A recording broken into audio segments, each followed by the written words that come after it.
Hello, I'm Meg Taranto. Welcome to Business English. You might have encountered graphs or charts at work before. What did you use the data for, and how did you describe it? In this video, you will learn words and phrases related to data and trends. We'll also look at different tenses and how to use them accurately when talking about data and trends. Talking about data is an important part of many people's jobs. To describe data and trends, we need to know some specialised language. The first graph shows that over a 10-year period, avocado sales increased.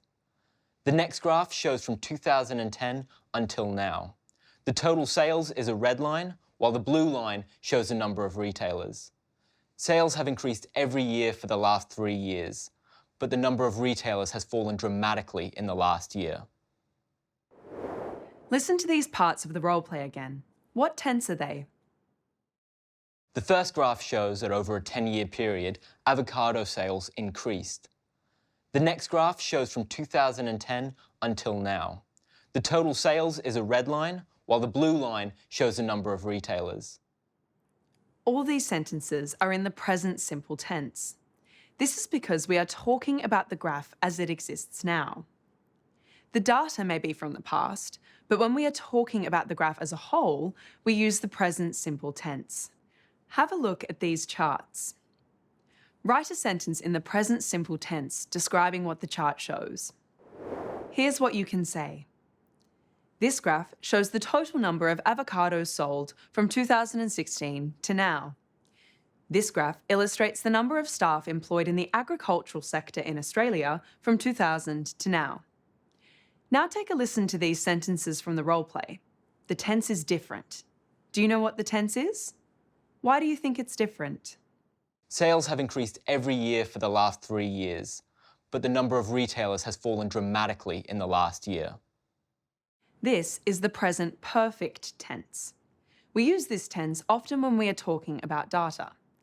In the next example, the present perfect tense is used because the event started in the past and is still happening now. Sales have increased every year for the last 3 years. The number of retailers has fallen dramatically in the last year. If we use the past simple tense to report this data, it sounds like the event has ended. Sales increased every year for the last 3 years. We can use the past simple to report on data that has finished. For example, if the graph is describing data from 2000 to 2010. But if the graph shows data that is continuing into the present, we should use the present perfect. Look at these graphs and decide if we should use the past simple tense or the present perfect tense to describe the data. You use the present perfect tense for graphs 1, 2, and 5. You use past simple tense for graphs 3 and 4. Okay, now let's have a look at some specific phrases and words that are used to describe data in graphs. They are rise, jump, grow, climb, increase, rocket, fall, drop, decline, decrease, go down, and plummet.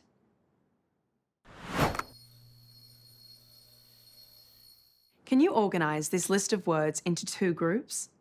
One group that describes movement going up, and the other group which describes movement going down.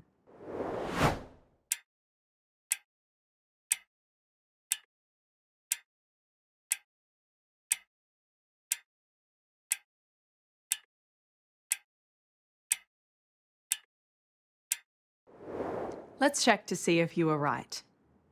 Words that indicated the movement going up include rise, jump, grow, climb, increase, and rocket. Words that indicated the movement going down include drop, fall, decline, decrease, go down, and plummet. Which of these words do you think describes strong movements? Rocket and plummet. Now that we have learned these useful words, and we've also learnt some important tenses, Let's take a look at a discussion between Andy and Raj. Hi, Andy. Thank you for sending us the data analysis. I was wondering if you could take us through some of the key points. Yes, certainly. So I did some profit analysis. I predict that profits will continue to fall over the next 3 quarters, but we should not be alarmed by this decline. Okay, but why do you say that? Well, that's because we project sales are going to increase in the coming months. And what's driving that? Well, as we move into the holidays, spending will rise and therefore there'll be a jump in sales. That's good news then. Looking at these figures, I was expecting sales to go down further. Not at all. The forecast suggests the company will continue to grow strongly in the next few years. Often when we are presenting data, we need to talk about what we think might happen in the future. For this, there are some specific verbs that we can use. You might have heard them in the role play. To project can mean to guess something based on data or trends. To predict can mean to guess something will happen. To forecast can mean to guess something. This is usually based on studying or analysing previous data. We can combine these verbs with will or going to show that we are using data and evidence to guess about the future. Look at these examples from the discussion. Listen to what Andy says. I predict profit will continue to fall over the next 3 quarters. We project sales will increase in the coming months. We use going to talk about predictions based on evidence. We use will to talk about predictions based on opinion. Listen to Andy again. We project sales will increase in the coming months. You can see we've used the verbs project, going to, and increase to describe data. So you can combine the verbs we learnt, the will going to structure, and the vocabulary to talk about the future in a really detailed way. Now it's your turn. Practice with Raj using what you have learnt today. Hi, Andy. Thank you for sending us the data analysis. I was wondering if you could take us through some of the key points.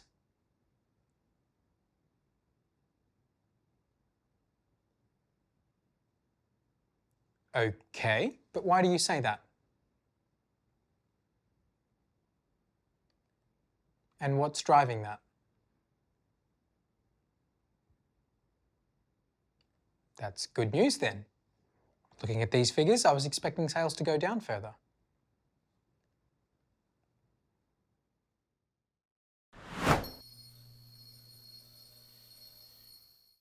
Okay, before we go, think about 5 sentences to describe what you think will happen in the future. Decide if you should use will or going to. Thank you for watching this episode of Business English. If you liked the lesson, why not leave us a like? If you want to learn more about Business English, this video is part of a series, and you can watch more episodes here and here. We'll see you in the next lesson.